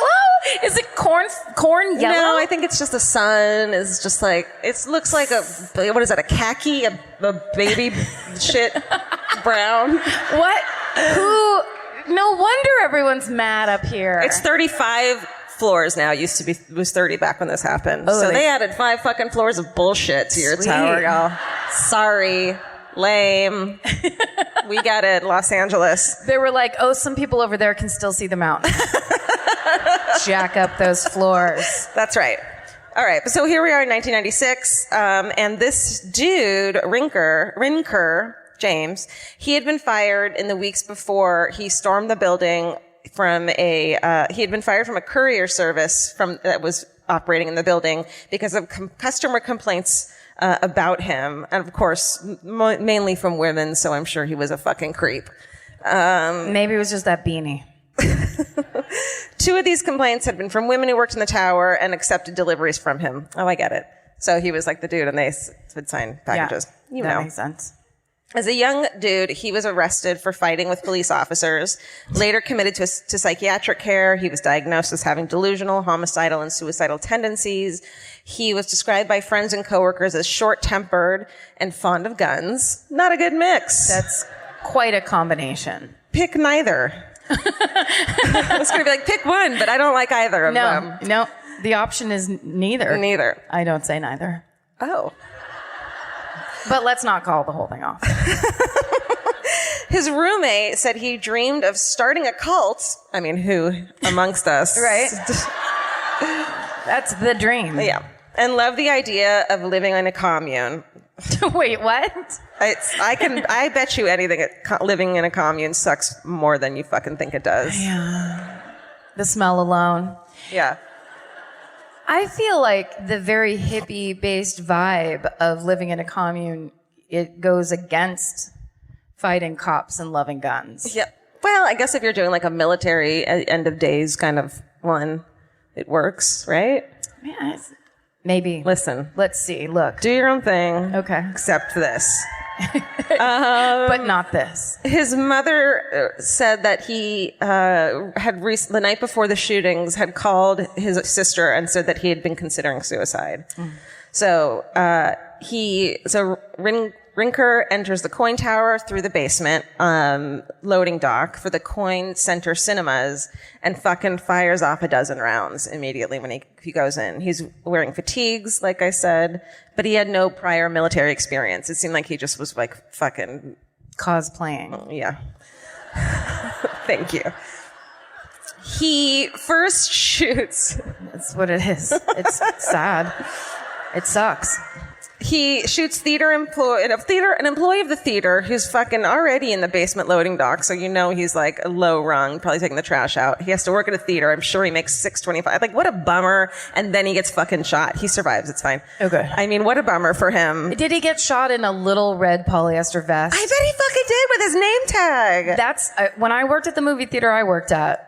I had to wear a vest, and I went to the manager and said, "Please don't make me wear a fucking vest."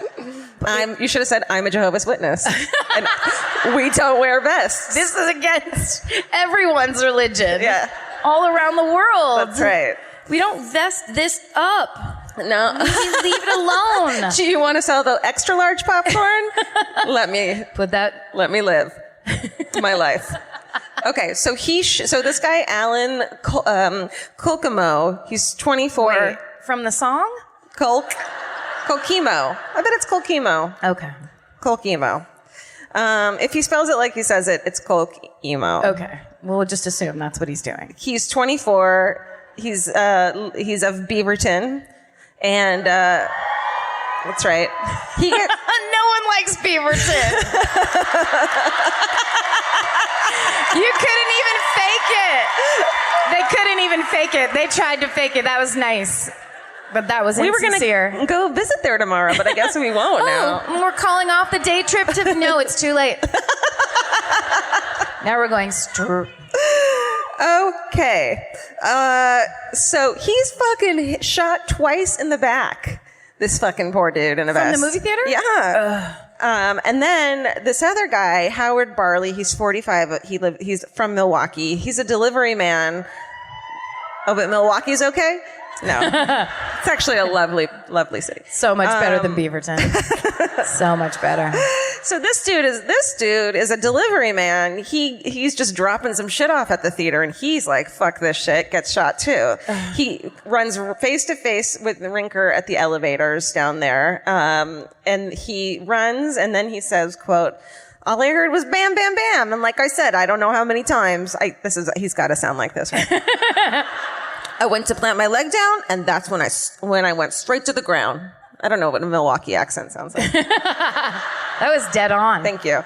So he had been shot in the leg twice, and then the fucking gun jammed. Oh, I otherwise, these guys would have been dead as fuck. Dead. It's crazy. Yeah, for sure. God bless. That's Jehovah in action. I'm just saying. Let me just take a moment to say.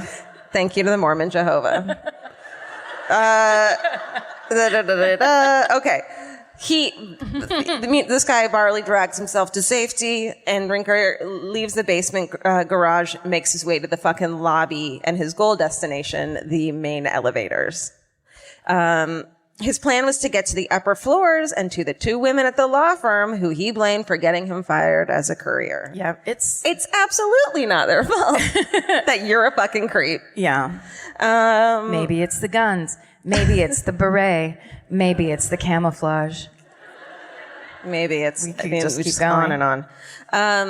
So fortunately, here's what fucking happens. The gun shots in loading dock trigger a safety feature that, it was an AK-47, BT dubs, forgot to mention that. The smoke and the gunshot, listen, the smoke from the gunshots activate the building safety feature, which locks down the elevators because it fucking triggered the smoke detectors that sounded the fire alarms. So everything shuts fucking down. Okay. Otherwise, I mean, truly, this could have been it sucks. It's a nightmare. I'm not saying it's not. Nobody dies. I tell you, I shouldn't have told you that. Somebody maybe dies. I just ruined my own story. You just had like a mental gun jam of your own right there. You really went through some shit. Like, keep shooting. I can't keep shooting. Fuck. All right. In the lobby, witnesses say that Rinker begins firing at the officers who were responding to the building's alarms because they were just like, oh, great, another false alarm. And then they're fucking getting shot at. So he seizes a hostage and goes into the Charles Schwab brokerage firm, which is next to the lobby, and he takes 3 more hostages. I don't know what photo's next, but let's take, this is him. Sorry, I wish I could have warned you guys. I need to But Steven just stand back a little bit. Steven puts them in whatever order. Can you turn that off, please? It does. That's. Yeah. So you're in your office one day and it's like knock knock. Here's a package. Yeah. He's blocking the only exit. Fuck. So this is bananas. The head of security at a San Francisco brokerage firm calls the company's Portland office. So this dude at the Charles Schwab brokerage firm in San Francisco, he's head of security. Hears like a rumor about, or he is on the phone with someone else and hears gunshots. So he calls like the front desk of the Portland one at around 2 p.m. Guess who fucking answers? This dude, Rinker. He answers the phone and the security guy's like, is someone shooting there? And he's like, yeah, it's me. That's probably what happened. It's not word for word, but it's the overall feel. Essentially, that's what happened. And this dude says he was very upset and nervous, but he was really articulate. The guy's name is, Mr. Headman. The head of security down in San Francisco? His name Headman. That can't be right. The headman of security? He's the headman. Is his name, Mr. Headman Security? It's a very confusing name tag. It's really long. It's not a rectangle. It's just like a big long. How annoying was it before he was the head of security? He was just like the middleman, Headman. The worst. That they had to promote him. Yeah. Because of all the confusion in the mailroom. So Rinker tells Headman that he had shot several people already and he might shoot more. And so this dude has to become the fucking hostage negotiator. Like in San Francisco. On the phone being like, what's up? And he's like, hey, what's up? And he's like, oh shit. So trying to reach the other phone with the other hand. Yeah. Yes, it's 0. Though Headman is a security expert, but he's not trained in hostage negotiation. But following a deadly rampage by a gunman at the 101 California Street office tower in San Francisco, which I fucking think I worked there, not at this time. It was 93. I was a child. 101 California Street? Yeah. That is like near the Embarcadero. Yeah. That's that really famous street. They always take the picture of going down and it's the Bay Bridge is in the background. Oh, yeah. Yeah. There's a really great chili spot over there. Or there was. It's called Chili's. You should go. It's so good. Like, it's weird. They don't have chili. It's farm to table. But because of that incident, he and other Schwab security personnel had engaged in crisis management exercises with the police department. So he was like, kind of, okay, I guess this is it. This is me. It's my big chance. At the 101 California Street rampage, 8 people had been killed when a gunman named Gianluigi Ferri, ask Guy. I swear to God, it's the same name. Guy Fieri? Guy Fieri's uncle Gian. Oh, no. Like, it kind of could be, because he's from over there. You should call him. I should. Edit this out, Steven, if it's true. We need to lose the whole Guy Fieri area. I know, for some reason, he's part of this. So, We're going to take him down. he's very nice, I must say. Okay. Wait, will you please do the correct pronunciation of his name? The correct pronunciation is Ferry, but he says it's Fieri. Guy Fieri. That's it, Guy Fieri. Because it sounds like a chef's name. So when I first met Georgia, and somehow the name Guy Fieri came up, that's how she pronounced it. Guy Fieri. That's how I thought you pronounced it, Like it? It was like you just came back from a semester abroad in Italy. I was just like, bitch, you better not be pronouncing Guy Fieri like that. And then I kiss you on "It's both correct." cheeks. Ugh. Kiss me on neither. What was I saying? Okay. So Hedman says that Rinker was able to clearly state his demands, but mostly wanted to be allowed to surrender peacefully. I feel like at this point he's like, this is not going the way I planned. Let me just surrender and end this fucking thing. He did not think the gun jam was going to happen. He didn't know there was a movie theater in the building. You didn't know the elevators were going to close down. He's like, so he was kind of trapped in the lobby? Because the elevators closed down? Yeah, and so he goes into the offices next door with 4 hostages. And this guy Hedman is like, he said whatever came to mind while trying to calm down the Rinker. At one point, Hedman talked Rinker into letting the hostages call their families, which is like pretty amazing. This woman who's a hostage, Wendy Brown, she's 23. She calls her mother in Maupin, Oregon. Really? Thank you. That's a weird name. Pretty good.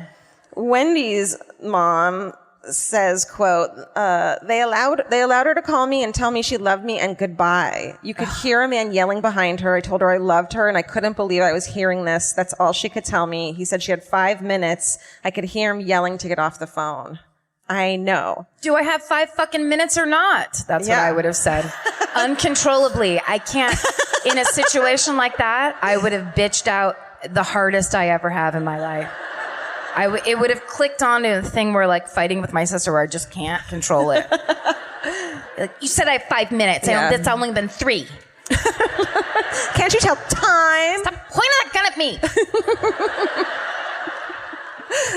And your sister, who I on the phone, was like, stop yelling at him. Oh my God, shut up. You're being so rude to him. Anyway, I love you. It's been great. Yeah.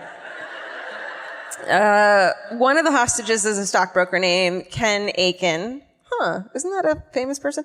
He was a Christian. He said that the Claude Akins? Is that who you're thinking of? I don't know. Another, in addition to Brown and Aiken, those held hostage were Muriel Tamura of Portland and Kathy Sederholm. She's a Schwab district manager who's just fucking visiting for the day from San Francisco. Down from Beaverton.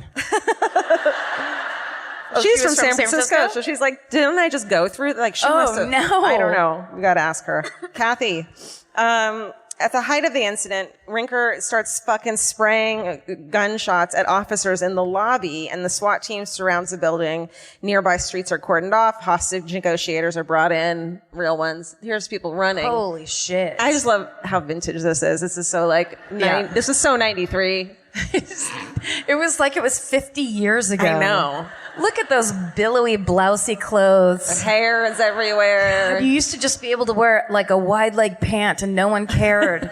There were no other options. Nothing was fucking matchstick, fucking skinny jeans, leggings. Yeah. Oh my God. That's a lobby. I just think it's another cool vintage photo. And then, let's see here. So Rinker finally is persuaded by Hedman to negotiate directly with the police. Police tried to keep him talking, asking about his motives. He had told Hedman that his motives are that he wanted changes in the banking and insurance industries. Duh, we all do. I mean, we fucking bottle it up like normal people.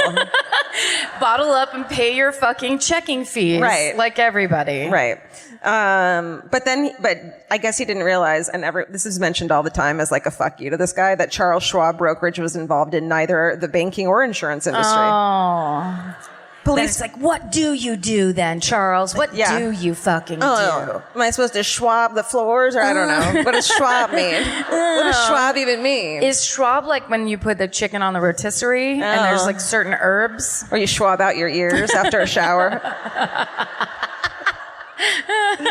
Go in for a light Schwab down at the KOIN building. What are you people doing here? My car needs a Schwab so bad. You know that Charles Schwab office was just straight up pot dealing. But they were like wearing suits, so nobody looked in there. It was like, ugh, so boring. Don't look in there.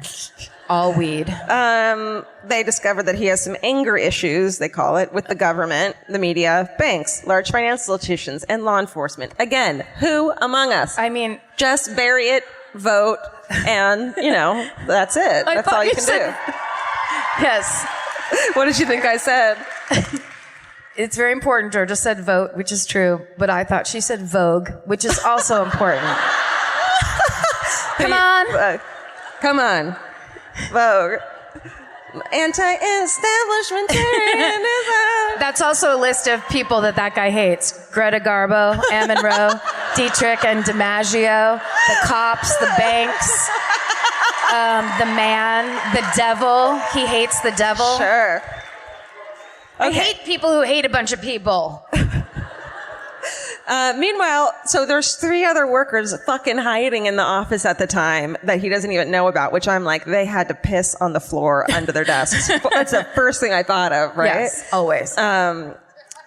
He releases the first hostage, Ken, around 4 p.m. Negotiations continue, and a female hostage is released about 5:20. All I can think about is when I worked in offices very much like this, and it was just like the worst job. It's just monotonous, and your clothes are too tight. And that they require you to wear really tight clothes. Yeah. What kind of office was that? Because I would just it was complicated. At like 4:58, I was like, I can finally go home. And then at 5, and then having to like stay after because you're in hostage crisis. Like, I don't even like it here. I am meeting people for drinks. Yeah. James Rinker, I fucking hate the whole insurance industry too. I hate him more than you. I just don't have an AK-47, you I'm fuck. in debt. I make $30,000 a year, dude. I hate you. I'm not on your side. Okay. 2 other women were released at 6:15. So finally, all the hostages are let go, and Rinker surrenders about 15 minutes later. He's led from the building, shirtless and handcuffed. The entire incident. Can I stop you? You can look at a photo too. Oh. Can you see that? No. Steven! There he is. Steven. It's hard to see. Also, Yeah. You kind of see like him. there's a skylight.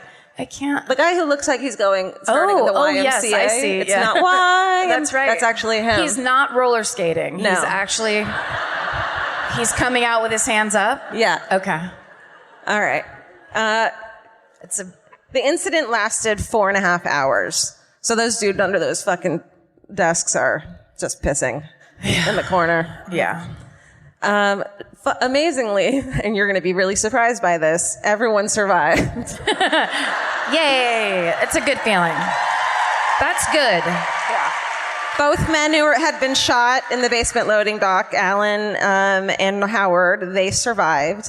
And Rinker is charged with 2 counts of aggravated attempted murder, 2 counts of attempted murder, 2 counts of first-degree assault, and 4 counts of first-degree kidnapping. After this surrender, the police recover a 9mm semi-automatic pistol and an AK-47 rifle inside the office. Officers also found an SKS-7 rifle in Rinker's car, which was parked in the garage. And Charles Schwab brokerage office, I mean, this could be a testament to, being, we don't take shit, or also they're just like the man and don't give a shit. They open the next day for business. Whoa. Again, no one knows what that business is, but they were still there to do it. They're like, you want your pot? Even more. You need your pot even more now. Yes. We all need pot now. Despite shattered glass and bullet holes in the walls, they opened. Got it? Because Charles got a Schwab no matter what. Fucking no matter what. That's right. Schwab's got a Schwab. Got a Schwab. Peace. Peace. Peace. Peace out. Hey, I'm Jesus. Peace out. I mean, the only reason I can do that like that, and I was so excited when you brought it up, is because when you're raised Catholic, you sit in church staring at like the same two statues constantly. And I was obsessed. There was a statue of the Virgin Mary, and I was like, how does she get her hand like that? I just stared at it. I practiced it in my room. I didn't know it didn't really mean anything. George was like, what does that mean? And I'm like, it's just the way they make the statue. It's just, it's some kind of, look, I'm not holding a weapon. You can trust me. You can trust me. I'm the Virgin Mary. Look, listen. I trust you more right now. Yeah, right? Weird. This is Kind of weird. open. I'm open. This is weird. Yeah, I dig it. Now I'm closed. Peace out. This dude, his leg is shattered. He remains in the hospital. All these surgeries on his fucked up leg. Rinker's mother told the press that her son was troubled, and the press is like, no shit. She says, we believed he had a death wish. I really believed he was hoping the police would shoot him. He was sentenced to, are you ready for this? 300 years in prison. Whoa. I totally thought it was going to go the other way. No. Shit. He tried to escape from the Oregon State Penitentiary in 2000, but was quickly recaptured after was caught up in the razor wire. Oh. You think they were gentle when they got him out of that? You think they just grabbed him by his scruff and fucking yanked? So he didn't try to escape. He just kind of ran for it like a dipshit. Do you want to see his photo now? Yes. You mean the same one? No. Oh. Uh-huh. That's why I asked. You could have said no. No. I know. Yeah. He probably should be in a mental institution for 300 years. Right. The gun dealer who sold the 2 assault rifles used in the Tower incident said he was getting out of business after his license expired after this fucking thing happened. He didn't know that Rinker was mentally ill when he purchased the rifles and regrets what happened as a result of his sale. You know, that's the thing about selling guns. Yeah. You can't take a temperature and be like, you shouldn't have a gun. It's tough. Seems like there's a way you could, though. Seems like if we would just make the lightest fucking effort. The simplest. I mean, how many more stories? This is like the lightest version of this story that you could possibly find. And this is why in November you need to Vogue. Please vote. Come on, Vogue in November. It's important. So Howard Barley. Oh, we're still. What's that? I just remembered the best Vogue from Paris is Burning, where you pretend like you're putting powder on yourself, and then he said, and then you turn the mirror around and you show it to them, which is like the ultimate slam. Like, I'm pretty, now look at you. How mean is that? I also I'm hardcore voguing, but I'm also don't care so much that I'm putting makeup on. Yeah, amazing. But also I need to stop for a light pat down.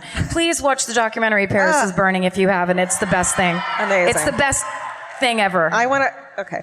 Boop, boop, boop. Okay, so Howard Barley, the delivery man from, where did I say he was from? Remind me. Chili's, the movie theater, Charles Schwab. Milwaukee? San Francisco. All right, anyway. Beaverton. Thank you. So he almost lost his life in 1996. He says he doesn't think much about the man responsible for it today, even though the issues with mental health and access to assault weapons persist. He said, quote, it's a situation, this fucking guy, I love this dude, he's got this best fucking brain. He says, it's a situation that society hasn't really dealt with, and I think at this time, it's not capable of dealing with. He said, James Rinker isn't eligible for release until 2266. Oh. And that's the KOIN Tower siege hostage crisis of 1996. 22. Well, the best news about that is that in 2266, he'll be swimming in his cell because it'll all be underwater. Oh, shit! End of days! Oh, water shouldn't cost money. Okay, and in finality. Soon it won't. Okay, ready for a hometown? We have time for a quick hometown. Let's do it. L'chaim! L'chaim! Here's Vince with the mic. Oh, yeah! Good. Where do they come in? Word of wisdom for us? Anything we need to know? Did you notice the changing leaves on the way in from the airport? Oh my God, really you nice. guys. Also, I want to thank Vince for getting us a box of chicken and a biscuit, our new fucking writer. What a cracker. What a cracker. Okay. Thank you. Thanks, Vince. All right. Chicken and a biscuit. Oh my God, look how far up he goes. Hey. Hi, guys. Hey. What's up? That's a lot of people. Okay, so this is hometown time. No pointing yet. Karen's going to tell you things. First of all, what a gorgeous theater. What a gorgeous theater. Truly. This is crazy. Did they know who they were before they agreed to this? Now, we heard 9 Inch Nails was here last night. Is that true? So let me just run down it's important to listen to this because I'm only telling you the rules because they're crucial pieces of information that you need to know. If you get picked to tell your hometown, we wouldn't just it is fucking required that you tell a story that's from Oregon, please.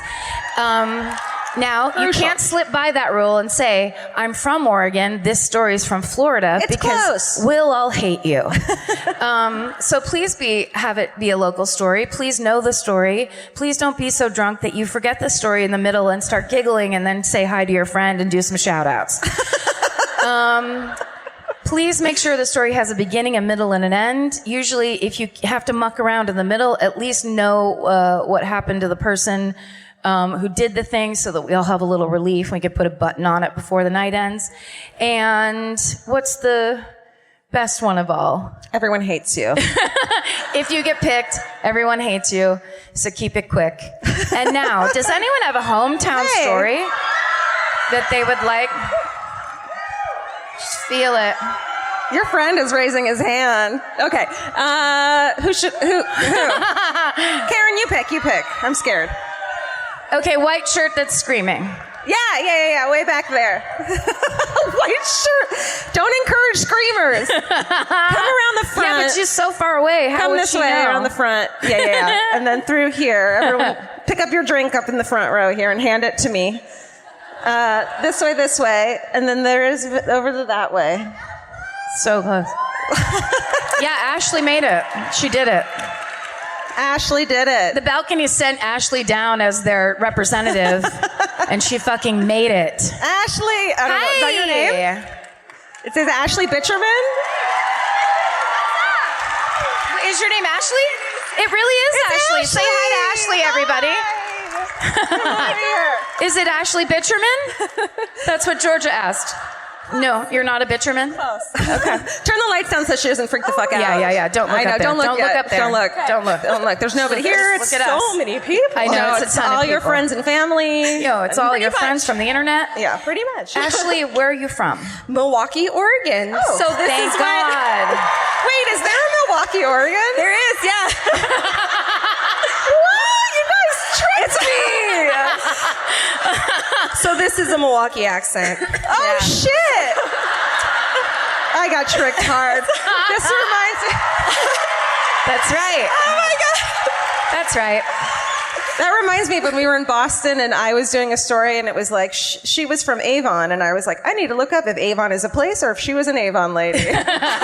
She was from Avon. Okay, I'm sorry. Gosh. Go. So this story is from Milwaukee, actually. I'm like so nervous. I know, right? This is crazy. I was like, I'm not going to get picked. A touch drunk or any drunk? I did not drink during the show. Right. So I drank beforehand. Wow. There's and a a half. long ellipsis at the end of that sentence. I'm just But I started at 8 a.m. this morning. yes. Something like if that. only. No, it was like a 4 o'clock. Okay, Yeah. all right, okay. I only had like one bottle of champagne. You've had an hour and a half to sober it. Yeah, you're fine. Yeah, it's fine. You'll the be- lines were way too long here. Right? Do that on We'll purpose. fix it. Yes. We'll fix it for tomorrow. Okay, night. so Milwaukee, Oregon. It's where I'm born and raised. My mom also grew up there.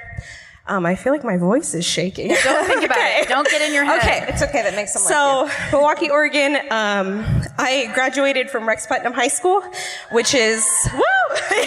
Go mighty. Also, Falling Rocks. Yes. The mighty falling rocks. Okay. Kingsman, but close. Oh, okay. I was going to say that. They fought mini Falling Rocks. So, yeah. That's how they got there. Exactly. So, It's also where my mom graduated. So this story I got from her. She had told me about it when I was a kid, and I maybe caused a bit of like lore at my school from it because I thought something different happened. But I called her today and got the real details. I was like, oh, okay. But this happened in January 14th of 1982. And my mom had a yearbook dedicated to this wonderful woman. Her name was Ann Jeanette Perry. I made sure and tell myself the names over and over again. You practice, that's good. But she was the PE and health teacher there. She was also one of the best in Oregon. She was involved in so many different things. But sadly, she was murdered on January 14th. Did I say 14th? Yeah, you got that. Yeah. You nailed that. 14th, 1982. Okay. On this day, her roommate actually found her. She didn't show up for school. Everyone was a little worried. Her dad went over to her apartment, didn't see anything, was like, okay, like things are a little, maybe something might have happened, but he called the police. Her roommate showed up home later and found in her bed Jeanette's body. That's the article that I read said that Ann Jeanette, she liked to go by Jeanette. She was found there. Her roommate found her under some pillows and blankets that were kind of in a disarray. She was looking around like, whoa, why is my bed like this? Saw her feet, immediately called the police. Police showed up, found Jeanette. She was strangled, beaten, and she was stabbed through the heart with a pair of scissors. Oh my God. Yeah, it's horrible. She was found pretty much naked. And the kind of a weird thing was she had a pair of underwear like pushed up like partway on her thighs, which the police were like, that's weird. So from there, they didn't have very many leads. So they found out that she had been dating a few people. One guy, which she had just broken it off with, was a night janitor at Rex Putnam High School, named Leroy Wayne Earp, spelled E-A-R-P. I had to keep saying that to myself, Earp. So they had little clues to go off of. The only thing was they had a witness. One of the neighbors said that they saw a Mercury Cougar speeding away that night, driven by a man with short hair. And they also had a gold watch that was left tangled in the bed sheets. So the police then looked into Earp and found that he had quite the past. He should definitely not have been hired by high school. But it was the 80s, so things like that didn't matter. They found that... They didn't. I was there. It was bad. It was bad. It sucked. Just 2 years beforehand, he was paroled after spending 14 years in prison. Holy shit. For murdering a woman. Oh. Yeah. And this I just found insane. His story for murdering her was he blacked out because he had taken too many pills and strangled her somehow. But then he kept that woman's body in his trunk for 2 days until police found it. 14 fucking years and that's it. Yep, just 14 years. And then the high school's no big like, deal. great. Yeah, we'll take you. Yeah, just work nights. Yeah. Fine. It's fine. Guys, pre-internet. Guys, Yeah. pre-internet. So, and then, and he had history of assault, rape, and burglary, and it was just insane. Clearly, he was on quite the path.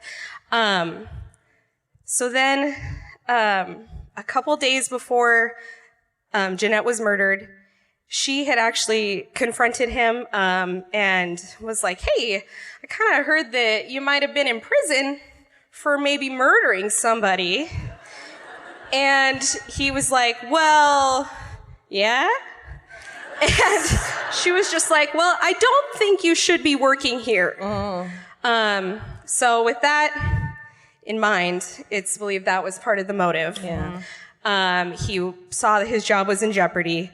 So then, a couple days after the murder, police find his Mercury, kind of off of I-84 towards the Dalles, so kind of in very deserted area. And inside of it, it was filled with just like an assortment of things, one of which was like a little, like lunch baggie, like a brown lunch bag full of stuff from Jeanette's house. So then police were on the lookout for him. They couldn't quite find him. So they were staking out in Northeast Portland where his parents lived. And, from there, I lost my train of thought. No, you got it. They couldn't find him, and then they ended up picking him up a couple of days later. It was like the 16th, right, like at a Fred Meyer parking lot, actually. Police went up to him and was like, "Hey, are you this guy?" Like, and he was like, "No, I'm somebody else." So once they took him into custody, they found out he had been hiding for like 2 days in a state park in a women's restroom, of which a women's bowling league had stopped by to use the restroom. 2 women walked in, and he was in there and just scared the shit out of him. Yeah. And they were like, "What the fuck?" And they ended up actually giving him a ride back into Portland for insane. Fuck. If only they had known. They got.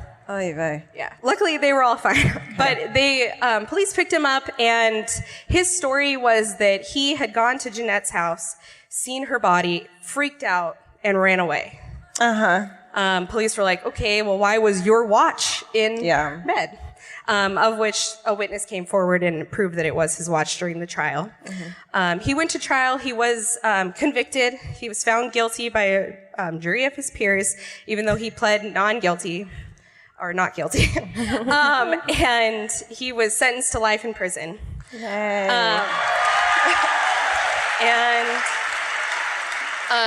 He spent the rest of his life in prison, still claiming his innocence. He went through appeals, but he was found guilty. And he actually died in prison last year. Oh. Yep. So that's the best possible ending you could have given. So, And say her name again, Jeanette. and Jeanette Perry. And Jeanette Perry. Beautifully Amazing. done. That was masterful. Thank you. Ashley nailed that shit. Ashley, you guys. Great job. You get to keep that microphone. That's yours. No. Don't. They're real expensive. Pencil, take it. Jesus Christ, she knew every fucking fact. I know. She knew more facts than we did. That's right. Wow. Portland, we fucking love it here so much. Truly, like, when I'm forced to leave Los Angeles, I feel like this is the number one on my list city. Hell yes. You guys are so rad. We love you. We love you so much. You've always been incredibly supportive, very vocal and virulent from day one. Portland, I'm not kidding. And the very first tour that we went on, our agent that books all these tours, he does it all by numbers.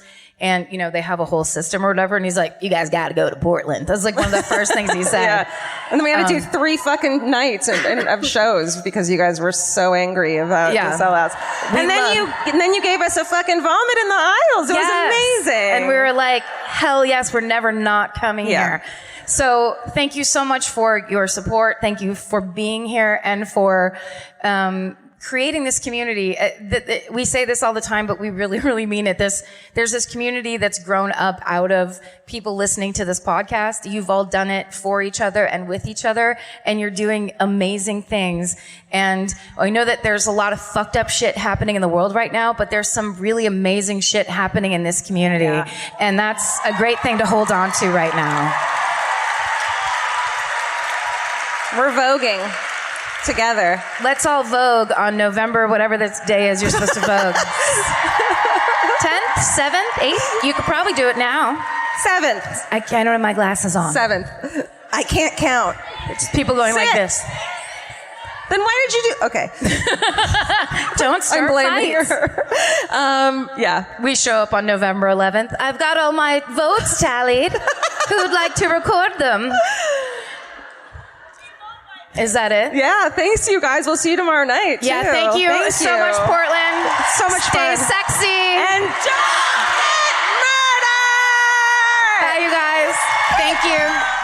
The best time to think about home security is before you need it. That's exactly why there's Simply Safe. Traditional home security only alerts you after a break-in has already happened, and that's too late. Simply Safe is changing that. Simply Safe's US-based live agents identify threats on your property and help deter them so intruders never get to your house. The system is customizable so you can build one that fits your home and your specific needs. The 24/7 professional monitoring is effective and affordable and won't lock you into a long-term contract. I think that's what's so scary for so many people is that long-term contract. And like, whatever turns out you don't like it or need it, but they don't have that because they know you'll like it and you'll know that you need it and feel so much safer when you have it. Like at this point in my life, I would never go without a security system on my house. I just feel safer with actually having Simply Safe around. There's a whole staff at Simply Safe that's waiting to talk to you and help you out. Right now, you can get 50% off your new system by visiting simplysafe.com/MFM. That's half off at simplysafe.com/MFM. There's no safe like Simply Safe. Goodbye. Chief Caribbean's Jet Set July sale is here.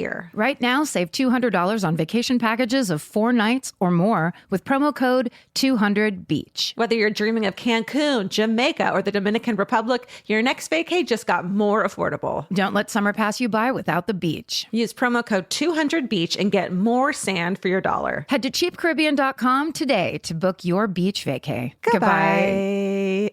This may surprise you, but clothes that feel good and look good don't have to be mutually exclusive. Designs that make you feel as good as you look is what Hill House is known for. Hill House Home invented the viral nap dress. Hill House makes fun, versatile fashion that elevates your look. I now own 3 nap dresses. I love them. They're so comfy and cute. Pockets for days. You know? Get 15% off your first order of $100 or more at hillhousehome.com with code MFM15. That's MFM15 for 15% off at hillhousehome.com. Goodbye.